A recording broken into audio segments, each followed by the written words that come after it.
A West Side Story. The toughest business decision I ever made was giving up my option on the West Side Yards, 78 riverfront acres between 59th Street and 72nd Street in the summer of 1979. The easiest business decision I ever made was buying back those same 100 acres in January 1985.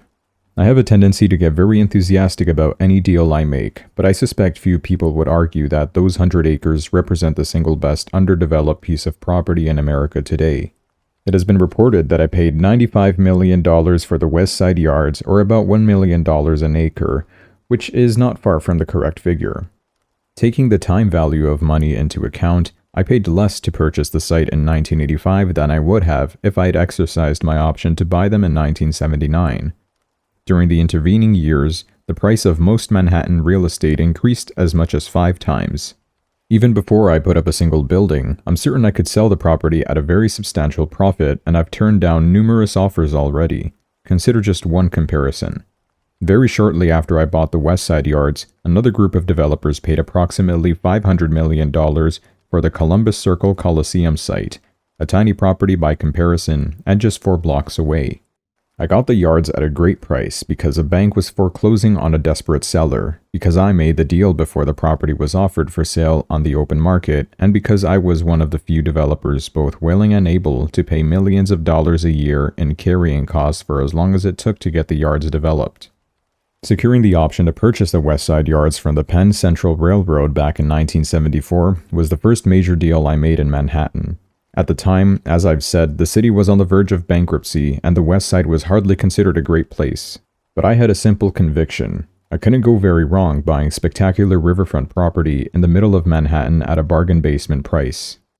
Over the next 5 years, however, government subsidies dried up for the kind of middle-income housing I was proposing. Community opposition to any development on the West Side reached a fever pitch, and banks remained reluctant to finance any large-scale developments.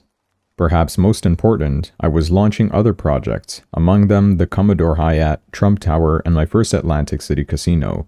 Nor was I eager to load myself down with huge carrying costs while my personal resources were still very limited. By devoting myself to other deals instead, I generated a cash flow large enough to support the carrying costs on virtually any project. I also built a record of success that made banks happy to lend me money for nearly any deal. Shortly after I gave up my original option in 1979, the Penn Central sold the West Side Yards to my friend, Abe Hirschfeld. Very quickly, Abe went out and got himself a partner on the deal. Francisco Macri became wealthy in the 1960s building bridges for the government in his native Argentina. Under the great deal with Hirschfeld, Macri agreed to take over the job totally. Hirschfeld retained a substantial percentage of profits, but no ongoing role in the project. Macri in turn gave the job of overseeing the project day to day to a man named Carlos Varsavsky, a former physics professor who had been running Macri's Argentinian company BA Capital. The Macri team had plenty of brain power. What they lacked was practical experience, especially in New York City, where it is so difficult to do any sort of real estate development. The first key to developing any huge Manhattan site is getting the necessary approvals to build a job that is economically viable.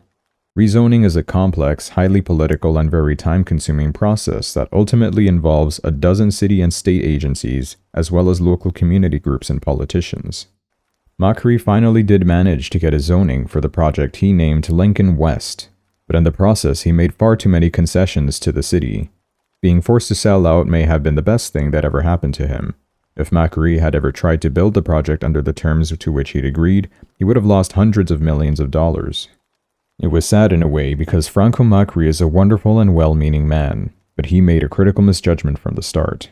He assumed that in a project as big as the West Side Yards, he could afford to absorb nearly any costs and still end up with a huge profit. The truth is that unless you design a project to be self-supporting as you build it, you risk getting eaten alive before you've turned the corner into profit. One of Macri's problems was that he tried to apply the principles of bridge building to a residential development. When you build a bridge, under contract to the government, you calculate the costs and sign a contract for a set amount. All you need to do to earn a profit is bring the project in on budget. In developing real estate, it's a whole different ballgame. You can budget building costs, but you can't truly project revenues because you're always at the mercy of the market. The variables include how much you get per unit, how long it takes to sell out, and what your carrying costs are along the way.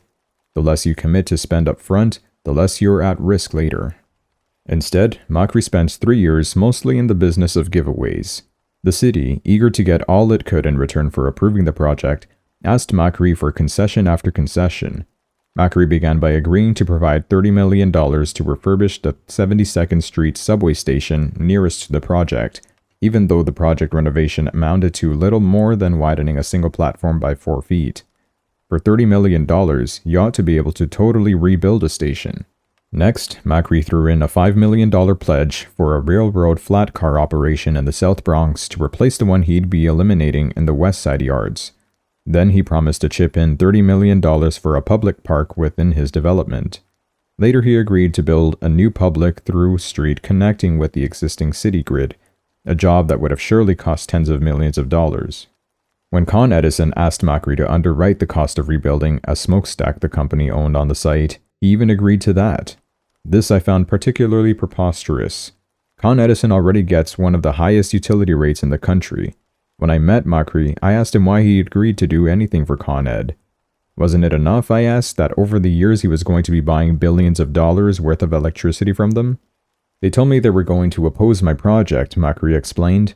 And anyway, what's the big deal? How much can a smokestack cost? Suddenly, I understood. Franco Macri hadn't bothered to check, but I did.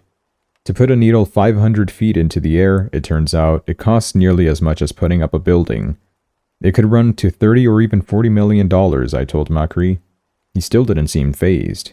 By the time he'd finished being generous to anyone who asked, Macri had committed more than $100 million in giveaways.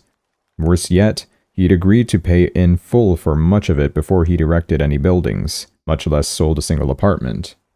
Equally bad was the zoning to which Macri finally agreed. By the time the process was finished, he'd been negotiated down to less than 4,300 residential units on his 100-acre site, a density lower than you find in some 6-story apartment complexes in the suburbs. More specifically, Macri agreed to build just 850 units in the most valuable part of his site, 68th Street to 72nd Street, which was adjacent to an existing residential neighborhood. The great majority of his apartments he agreed to put in the underdeveloped industrial southern end of the site, where the residential market remained totally untested. Anti-development forces on the Upper West Side barely had to fight with Macri. He became his own worst enemy. The last major mistake Macri made was that he never set out to create any excitement about his Lincoln West project. During the 4 years when he owned this terrific piece of property, virtually not a word was written about it. Even the name Lincoln West implied that despite the fact that this represented one of the largest and potentially most important developments in the United States, it was merely a job located west of Lincoln Center. An average 150-unit luxury high-rise building in New York takes 2 years to sell out, and that assumes a strong market and good promotion. To sell literally thousands of units in a new development requires that you have both something unique to sell and a very aggressive approach to selling it. Macri had neither. The Lincoln West development he had proposed, 24 relatively short-bricked buildings, was as bland and uninspiring as any of a dozen public housing projects that were thrown up around Manhattan during the 1960s. It was scarcely surprising that not one of at least a dozen banks Macri called on over 3 years was willing to lend him money for his construction, even though banks were practically throwing money at dozens of other New York City developments. By late 1983, Macri also had personal cash problems. The war in the Falklands apparently had hurt his business interests in Argentina. By this point, counting outlays for architectural staff, environmental impact studies, and carrying costs, Macri was probably in Lincoln West for more than $100 million. Caught in a crunch, he began defaulting on the original loan he'd taken from Chase Manhattan to purchase the land. In the spring of 1984, I got a call from Abe Hirschfeld. He told me that Macri was in trouble and was interested in selling. I went to see Macri and we began a long negotiation. He was eager to get out with a profit. At the same time, the bank was breathing down his neck. Sure enough, in November, we finally agreed to an all-cash price of approximately $100 million, and Chase agreed to finance a good part of the transaction. One of the reasons Franco Macri agreed to sell to me, I'm convinced, is that I'd done him a favor long before we finally made a deal. Shortly after our first meeting in early 1984, We agreed on the terms of a tentative deal under which Macri would sell me the project. He wasn't yet certain that he wanted to sell, but he was willing to consider signing at least a letter of intent. One of the first things that anyone should learn about real estate, and New York real estate in particular, is never to sign a letter of intent. Years can be spent in court trying to get out of a seemingly simple and non-binding agreement. Macri did not fully realize this, and in addition, my lawyer, Jerry Schrager, drafted a letter of intent that was significantly more binding than most. It was with an eye to getting this letter signed that Jerry and I sat down in mid-1984 in an extraordinary apartment at the Sherry Netherland Hotel, along with Macri, his young son, and a beautiful interpreter named Christina. She was a true Latin beauty, and all of us were somewhat distracted. I'll never forget Christina stopping in the middle of translating a complex legal point and saying to Macri, "You really should get a lawyer to help you understand the meaning of this document. It's very complicated." No, Christina, he said. As long as I can get out of it, it's not so important. And he went ahead and signed. As it turned out, Macri retained his dream of proceeding with the project, and several months later, he called and asked me to let him rescind his letter of intent. I declined, but he asked if we could meet, and I agreed. Macri explained that the project was killing him, but that he desperately wanted to make one last effort to get his financing and move forward. I couldn't help feeling sympathetic, having spent years myself working to launch difficult projects. I also appreciated his openness. I took the letter of intent out of a folder and tore it in front of Macri, and then I said to him, "If you should ever again decide to sell, I hope you'll think of me first. In the meantime, good luck." When I told Schrager what I'd done, he wasn't happy. But to this day, I'm convinced that my ripping up that letter, which may or may not have been binding, is the reason that Macri did come back to me instead of going to any of a dozen other potential bidders when it finally came clear that he couldn't get his financing after all. Even before I signed the purchase papers in January 1985, I had the basic elements of my plan in mind. I intended to build many fewer buildings than Macri, and all along a single block. Views were the site's single strongest selling point, and I wanted every apartment to have unobstructed views either of the Hudson River to the west, the extraordinary cityscape to the east, or both. I also intended to build much taller buildings than Macri had planned, to take full advantage of the views, and also because I believed tall buildings would make the project more majestic and alluring. I also envisioned a huge retail shopping promenade on the ground level along the riverfront in front of the buildings. What the Upper West Side of Manhattan needs more than anything else, I believe, is basic shopping services, large supermarkets, shoe stores, pharmacies, and hardware stores. Rents along Broadway, Amsterdam Avenue, and Columbus Avenue have gotten so high that small shopkeepers have been driven out. It's easier today to find a $100 pair of leather gloves on Columbus Avenue than a loaf of bread. One advantage of my low land cost is that I will be able to charge more reasonable rents to retail tenants. My plans were contingent, of course, on what sort of zoning I could get. I didn't have to undertake complex cost analyses to know that the only way to make the project feasible was to get approval for many more units and total square feet of buildable space than Macri got. Unlike Macri, I was prepared to hold out for as long as it took, even into another city administration if necessary, to win approval for a plan I believed can be economically workable. My first goal was to put as much distance as possible between Macri's approved project and my own vision for the site. Any link to his project could only hurt me. At the time he sold to me, Macri had yet to sign any formal contract with the city, and the city had yet to issue him a final building permit. I was under no obligation, therefore, to deliver on his many promises. Starting the process over from scratch meant I'd have to spend much more time and money, but I felt there was no other choice. My first critical challenge was to make the project exciting and attractive to the city so that they'd be inclined to give me the zoning approvals I needed. The key was to find a mutual interest. Deals work best when each side gets something it wants from the other. By luck, I picked up the newspaper one morning soon after purchasing the site, and the answer came to me. It turned out that NBC, which had long had headquarters in Rockefeller Center, was looking to relocate. Edward S. Gordon, a top New York real estate broker, then confirmed this to me. Among the possibilities NBC had in mind was a move across the river to New Jersey, where they stood to save considerable money by virtue of that state's lower taxes and land costs. For the city to lose any large company is obviously bad, but there could hardly be a worse blow than losing NBC.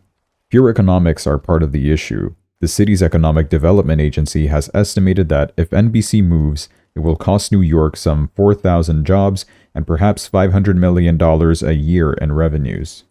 The psychological loss would be at least as great. It's one thing to lose a manufacturing company no one has ever heard of. It's another to lose a company that is a crucial part of what makes New York the media capital of the world. The two other networks, ABC and CBS, now produce nearly all their programs in Los Angeles. NBC still does The Today Show, the NBC Nightly News, Late Night with David Letterman, The Cosby Show, Saturday Night Live, and other shows from New York. You can't put a specific dollar value on the excitement and glamour of being home to the #1 network and its top-rated shows.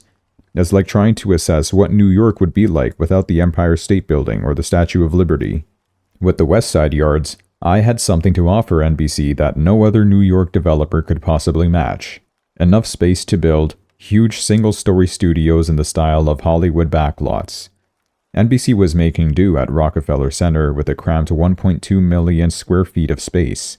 On my site, I could offer them 2 million square feet, as well as room for future expansion, and I'd still have plenty of room left over to build the rest of the project I had in mind. In addition, because my land costs had been so low, I was in a position to offer NBC a price per square foot far below what they might otherwise get in New York. Even at that, to be truly competitive with a New Jersey offer, I knew I'd need a tax abatement from the city, but I also knew that it was in the city's economic interest to provide incentives for NBC to stay. The more I thought about it, the better I liked the idea.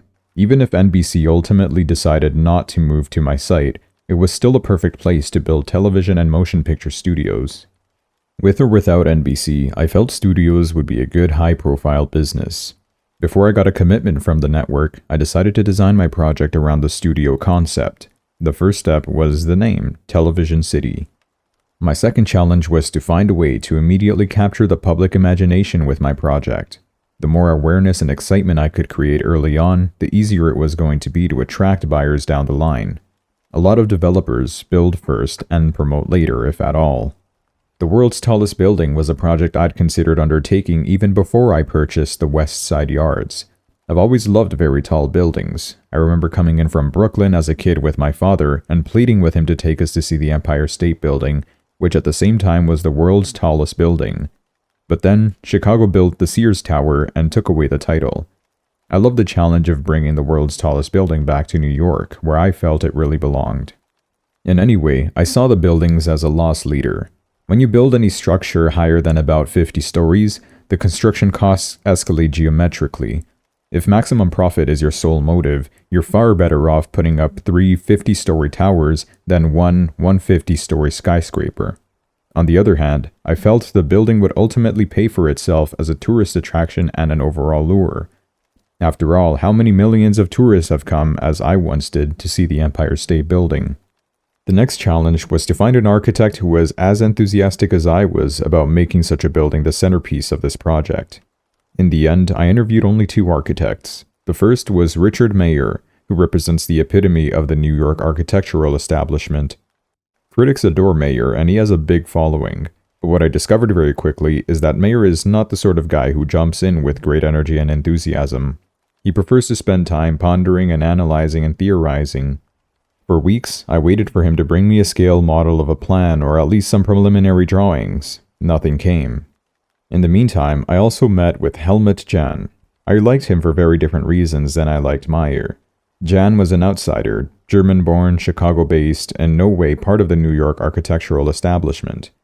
He was a bit of a dandy personally, a very good promoter, and he'd gotten very good notices for some very daring work. Among other things, Jahn designed the Xerox Center in downtown Chicago and the high-tech State of Illinois building. At the time I talked with him, he had 4 major buildings underway in Midtown Manhattan. What I liked most about Helmut was that he believed, as I did, that big can be beautiful. He liked spectacle. Less than 3 weeks after we first talked, he arrived in my office with a scale model of a project that incorporated the basic elements I'd told him I wanted, as well as several of his own. The summer of 1985, I hired Jahn to be the project's chief architect. By the fall, we'd batted back and forth a dozen possible designs for the site. Both of us felt that the site was so big and so distinctive that it made no sense to try to create something that blended into the surrounding community. Instead, we saw this as a chance to build a self-contained city, with a look and character wholly distinct from the disparate surrounding neighborhoods. On November 18, we held a press conference to announce our plan for the site. For years, while Macri pursued his Lincoln West plan, the media had ignored him. This time, no fewer than 50 reporters, local and national, showed up for our announcement. I ran down the basic elements. We were calling it Television City, and we hoped to lure NBC as our prime tenant. We intended to build a mixed-use development totaling 18.5 million square feet of commercial, residential, and retail space. The project would include approximately 8,000 residential units, 3.5 million square feet of TV and motion picture studios and offices, 1.7 million square feet of retail space, 8,500 parking spaces, and almost 40 acres of parks and open space, including a 13-block waterfront promenade. At the center of the site, we'd erect the world's tallest building, 1,670 feet high, or about 200 feet higher than the Sears Tower in Chicago. To me, the beauty of the plan was its simplicity and its grandeur. In addition to the world's tallest building, we'd put up just 7 other buildings, 3 at the north end, 4 at the south. A decked over 3-level platform in front of the buildings, including parking and enclosed shopping, would permit us to put a pedestrian promenade on top at a level slightly higher than the adjacent West Side Highway. The result would be to provide an unimpeded view of the river from virtually any spot on the site. We'd also have enormous space for parks. In all, our proposal was about 50% bigger than Macri's, but even at that, the overall density was lower than that of many smaller developments squeezed onto tiny midtown sites. Most reporters, I find, have very little interest in exploring the substance of a detailed proposal for a development. They look instead for the sensational angle. In this case, that may have worked to my advantage. I was prepared for questions about density and traffic and the mix of housing on the site, but instead all the reporters wanted to talk about was the world's tallest building. It gave the project an instant mystique. When I got home that night, I'd switched on the CBS Evening News, expecting to hear news from the opening of the summit between Ronald Reagan and Mikhail Gorbachev. Dan Rather was in Geneva anchoring the program, but after summarizing the day's developments, suddenly he was saying, "In New York City today, developer Donald Trump announced plans to build the world's tallest building." It demonstrated how powerful and intoxicating a symbol I'd found for my project. The reaction to the world's tallest building was hardly uniformly positive, but I fully expected that. The controversy actually helped keep the project in the news. Critics insisted that such a building was unnecessary, that people wouldn't want to live up so high, and that I'd never be able to build it anyway. Newsweek did a full-page story about the building headlined "Donald Trump's Lofty Ambition." The New York Times ran an editorial about my plan, which probably added to its credibility. Time alone, the editorial said, can distinguish between great dreams and vain illusions. It's too early to know which describes Donald Trump's desire to loom over New York and all other cityscapes with a 150-story tower. My favorite reaction to the world's tallest building came from columnist George Will. I've always liked Will, in part because he's not afraid to challenge fashion. "Donald Trump is not being reasonable," Will wrote. But then, man does not live by reason alone, fortunately. Trump, who believes that excess can be a virtue, is as American as Manhattan's skyline, which expresses the Republic's erupting energies. He says the super skyscraper is necessary because it is unnecessary. He believes architectural exuberance is good for us, and he may have a point. Brashness, zest, and elan are part of this country's character. My only regret was that George Will didn't have a seat on the City Planning Commission. To my surprise, as time passed, opposition to the world's tallest building seemed to diminish. Critics focused instead on other aspects of the development, which I'd expected to be less controversial. In particular, the Times architecture critic, Paul Goldberger, launched something of a crusade against Television City. A week after I announced my plans, Goldberger wrote a long piece entitled, "Is Trump's latest proposal just a castle in the air?" His major criticism, aside from the fact that he simply doesn't like tall buildings, was that the project hadn't been sufficiently integrated into the rest of the neighborhood. That, of course, was precisely what I liked best about it. The worst thing I could do, I was convinced, was to build something that blended into the surroundings. 10 years earlier, I'd taken the same position on the rebuilding of the Commodore Hyatt Hotel. The Grand Central neighborhood was dying, and I felt the only chance at success was to build a spectacular, new hotel sheathed in reflective glass, so that it stood apart from the dull older buildings in the neighborhood. The hotel became an enormous success, and eventually even the critics came around. Reading Goldberger, I felt I was reliving the Commodore experience.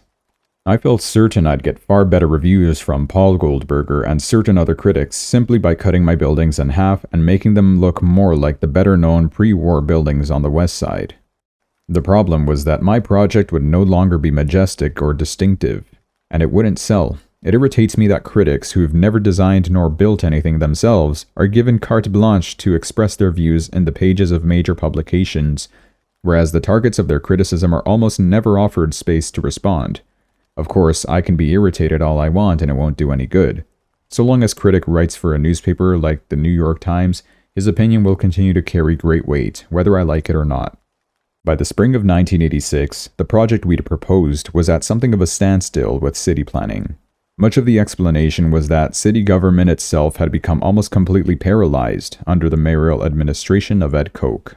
Koch has achieved something quite miraculous. He's presided over an administration that is both pervasively corrupt and totally incompetent. Richard Daley, the former mayor of Chicago, managed to survive corruption scandals because at least he seemed able to operate his city efficiently. Under Koch, the problem of the homeless has grown far worse. The vast majority of the city remains unwired for cable, highways have gone unrepaired, subway tunnels have been left unfinished, companies have continued to flee to other cities, and city services have deteriorated inexorably.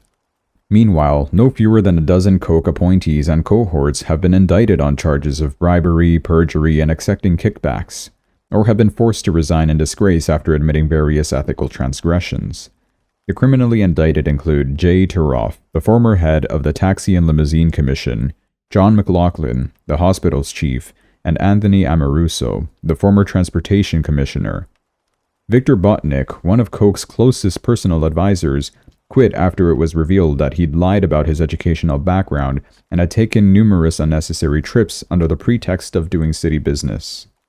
Bess Myerson, the Cultural Affairs Commissioner and one of Koch's best friends, resigned in disgrace and was eventually indicted after it came out that she'd given a job to the daughter of a judge she was seeking to influence, and had then lied repeatedly about her involvement. Later it came out that Koch ignored evidence that Myerson had acted improperly. The irony is that Koch made his reputation by boasting about his integrity and incorruptibility. It doesn't seem to occur to him that if the people he appoints prove to be corrupt, then in the end he must take the responsibility. To the contrary, at the first hint that any of his friends might be in trouble, Koch can't run fast enough the other way. For example, when his close friend Donald Maines, the late Queensborough president, came under investigation and tried to commit suicide, Koch immediately called him a crook, even though Maines had yet to be indicted for anything. At the time, Maines was recovering in a hospital. Weeks later, he did succeed in killing himself. As for the Koch appointees who managed to avoid criminal indictment, the scandal is their sheer incompetence. Many just lack talent. Others seem to have concluded that the safest approach to protecting their jobs is to stop making decisions of any kind. At least then they can't be accused of breaking the law. The problem is that when officials in a huge city government stop making decisions, you get the bureaucratic equivalent of gridlock. Dishonesty is intolerable, but inaction and incompetence can be every bit as bad. In any case, the city was also stonewalling my project as a means of trying to force me to make changes. In my view, it was a form of economic blackmail.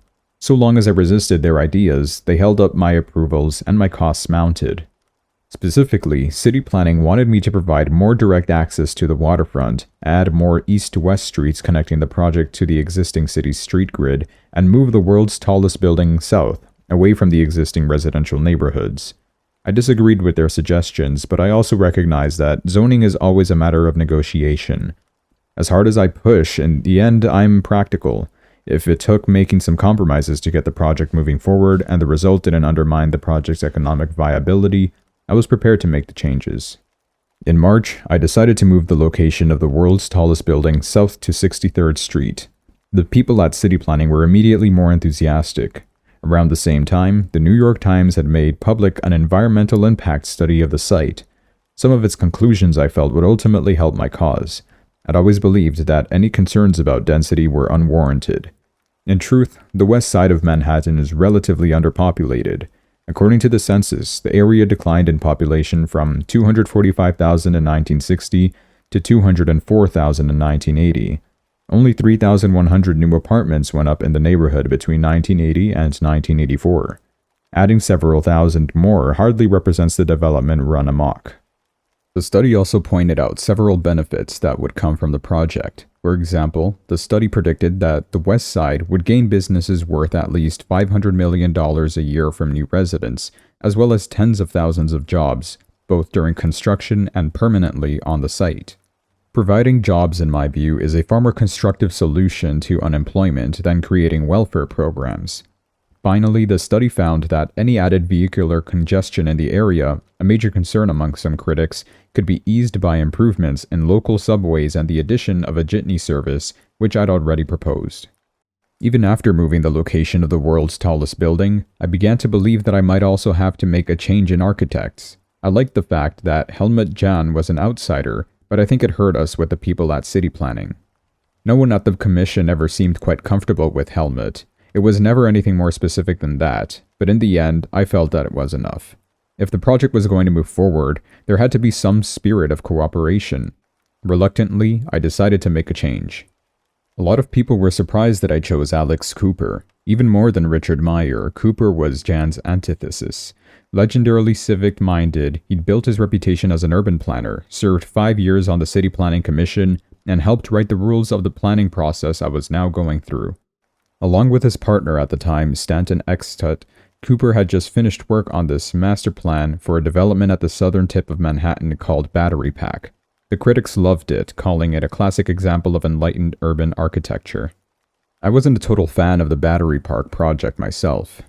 For example, while the project was situated on the waterfront, many of its apartments faced other buildings and therefore had no water views at all.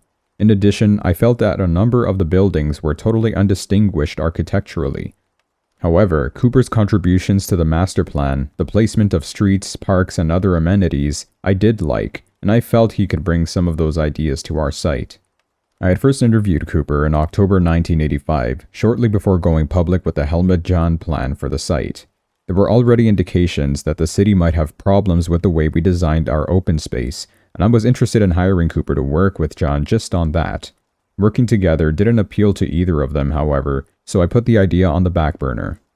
I called Cooper again in May 1986 and offered him the chance to take over sole responsibility for the Television City job. In my opinion, he was the guy best positioned to get my project moving forward. As for him, although we might have been on different sides of the fence in the past, what smart, ambitious architect could pass up such an opportunity? Television City was probably the best and most challenging design job available anywhere. It was about time, I challenged Alex, that he got associated with something big and bold instead of small and precious. To his credit, Alex jumped at the opportunity.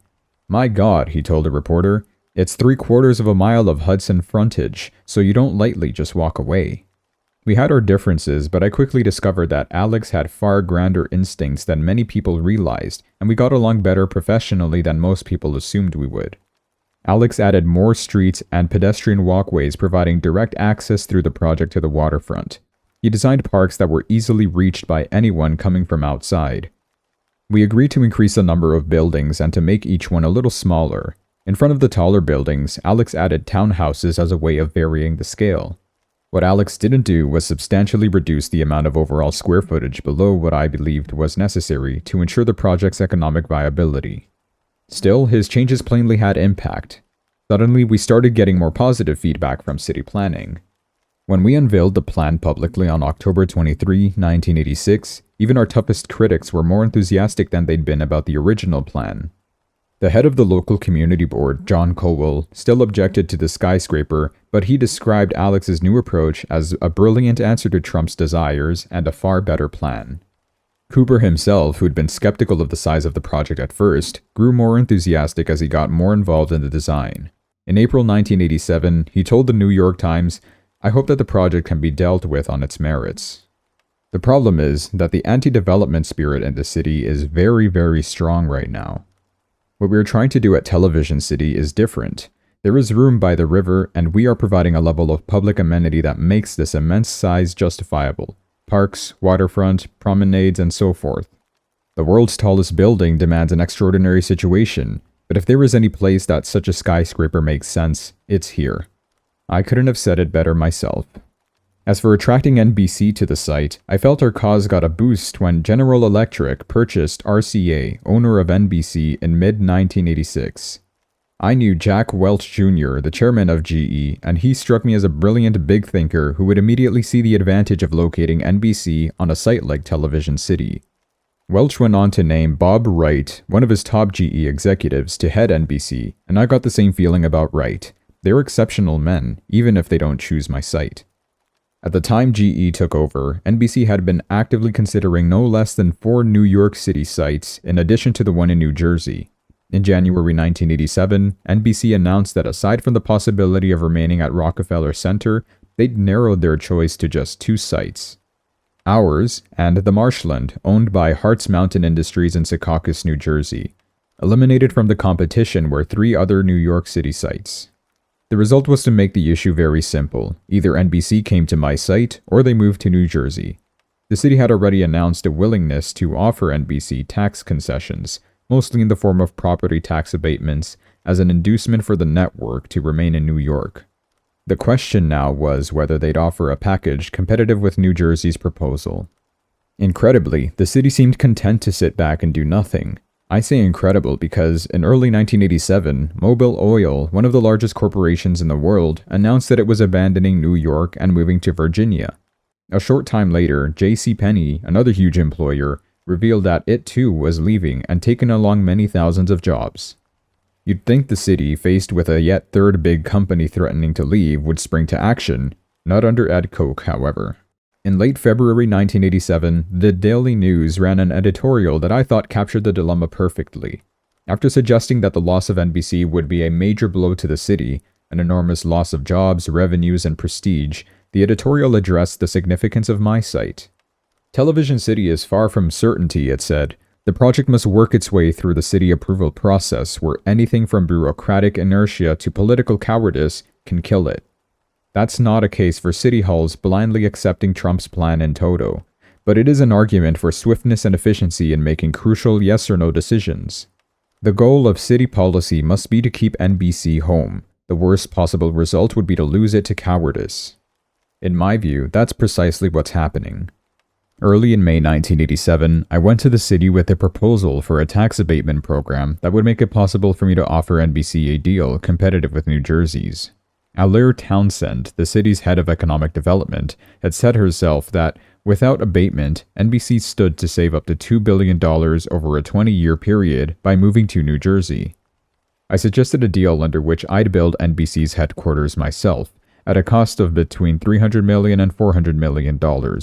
I'd also subsidize NBC's rent for 30 years by charging only $15 a square foot, which is less than half the break-even rent. Finally, I'd agreed to give to the city 25% of any profits Television City earned for a period of 40 years. In return, I'd get a 20-year tax abatement on my entire site. Even then, my savings would begin only when I got the project up, which was years away at best. In the meantime, I'd be subsidizing NBC out of my own pocket to the tune of at least $30 million a year. Ironically, there was almost total opposition to my offer within my own organization. Robert, Harvey Freeman, and Norman Levine felt that for me to agree to give NBC $30 million a year in subsidies before we knew what revenues we'd be earning was too great a risk. My feeling was that the risk was worth taking. A tax abatement for our residential apartments would make them more marketable. In addition, NBC would be a prestigious addition to the site and a lure. For the city, it was a no-lose. They put up no money at all to keep NBC, and in lieu of taxes, they'd share a substantial percentage of any profits we ultimately earned. My proposal sparked the first serious negotiations we'd had with the city.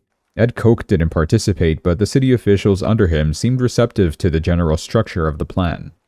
On May 25, however, after more than 3 weeks of intense negotiations, Ed Koch turned the deal down cold. I'm convinced that he made the determination not on the merits, but rather because he didn't want to make any deal with me, no matter how good it was for the city.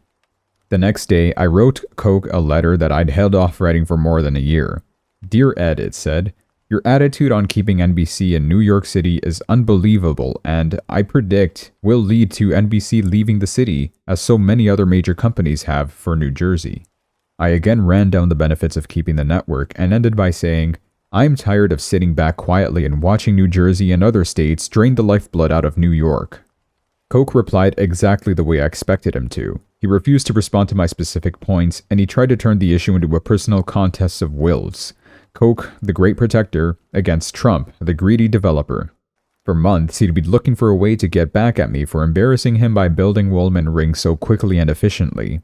The West Side Yards, he apparently decided, was the perfect vehicle.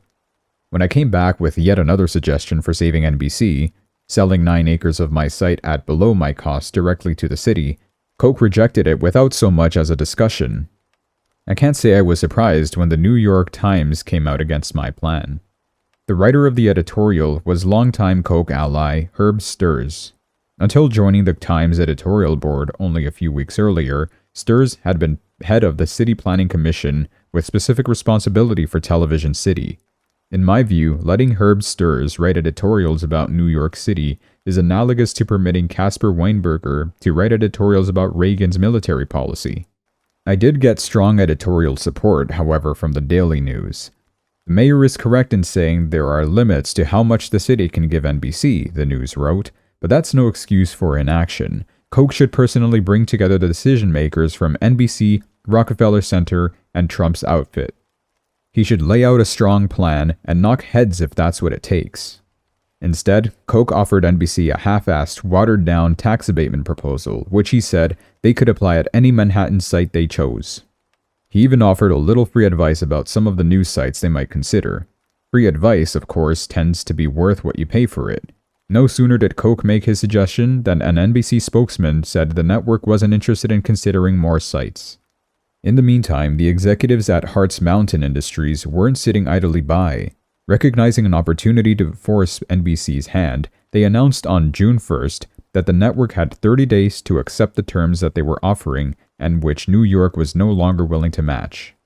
There were some who told me that I was hurting my chances for zoning approval by taking on Koch and the media. They may have been right, but I felt there was a bigger issue at stake. I've come to believe Ed Koch is so incompetent and destructive to New York that someone has to stand up and say so publicly. When the Daily News polled its readers as to whether they agreed with Koch's position on NBC or with mine, the results were very satisfying. Nearly 10,000 readers sided with me. Only 1,800 went with Koch. I've waited a long time to build on the West Side, and I can't wait longer to get the zoning I feel is necessary. In the end, I will build Television City with or without NBC, and with or without the current administration. I continue to keep all my other options open too, because, as I've said, it's the only way you truly protect yourself. If the residential real estate market remains strong, I'll undoubtedly do very well selling large Riverview apartments in that location. If the market generally falls, and that can only be temporary in a city like New York, I may choose to build only the shopping complex. I'll do very, very well just with that.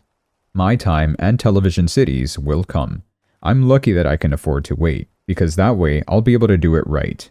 The one thing I know is that I'll be doing business in New York City long after Ed Koch has moved out of Gracie Mansion.